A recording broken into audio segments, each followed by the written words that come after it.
Dr. Wong for about 38 years. And during that time, I've come to know and love his family. And I'm pretty convinced that if Dr. Wong wanted to take a very significant reduction in his personal presence or even become reclusive, that there's a number of legal organizations that are very good at tracking people down, like the FBI, the CIA, Homeland Security, IRS. They would all have a very difficult challenge in tracking this man down because he already has a number of very viable aliases. If you know him from Crittenton Hospital, you probably call him Dr. Charlie Wong. If you know him as a family friend, you probably call him Dr. Joe Wong.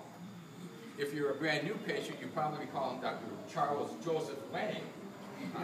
But the fact of the matter is, regardless of his terminology, of whatever you call him, whether you're part of the echelon, the administrative echelon at Crittenton Hospital, that probably calls him a lot of other names besides Doctor of the Year, he has been just a godsend to my family.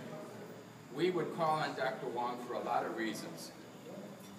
We would call on him for recommendations in terms of surgical procedures, chemotherapy, cocktails, whatever the situation was, we would call on Dr. Wong to help us with surgical remedies for my father who was diagnosed with colon cancer, my mother who was diagnosed with breast cancer, my colon cancer and the funny spot they found in my brain. What we call on him especially to help us determine the efficacy of bone marrow biopsies and surgery and chemotherapy for my son who was diagnosed with Hodgkin's his senior year at the University of Michigan. During that time, Dr. Wong treated not only the physical challenges that we face, but in conversations with Dr. Wong, he helped us recognize the emotional and the psychological issues of being diagnosed with a serious condition. He provided us with his wisdom, his knowledge, his expertise, his concern, and his sensitivity.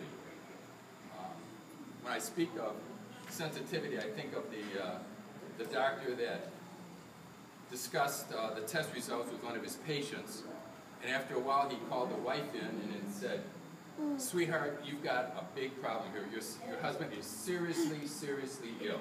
You've got to do 3 things. Number 1, you've got to make wild, passionate love to him several times a week. You've got to prepare all his favorite foods, and you can't argue with him. You've got to do everything he wants." Well, on the way home, the husband turns to the wife and says, "What did the doctor say to you?" She very lovingly turns to him and says, "You're going to die."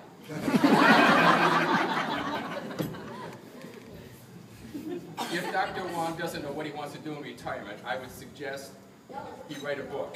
He write a book on his sensitivity and concern that he seems to offer to everyone, whether it's one of his associates, one of the people that scrub the OR or empty the baskets, the waste baskets to the billing office. He seems to have this unbelievable sensitivity, concern about the people he meets, whether it's one of his partners, his patients, the people on the street. It's absolutely amazing. And Dr. Wong should write this book because I'm convinced Schuster may not necessarily call it, let's see, what would they call it?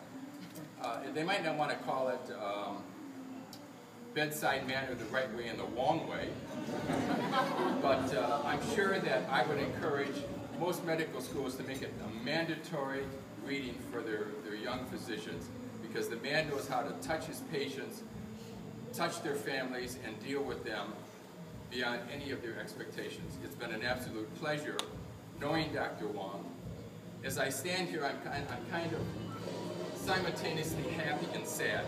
And my wife will tell you I don't work well in those kind of situations, but I'm sad that I can't hop in my car, drive up from Royal Oak to Rochester and break bread and have a drink with my dear friend. But I'm happy that he found someone like the lovely Caddy to share his life with as he begins his next chapter. And I'm convinced that the best is yet to come. Dr. Wong, Godspeed. Please stand and put your hands together for my friend.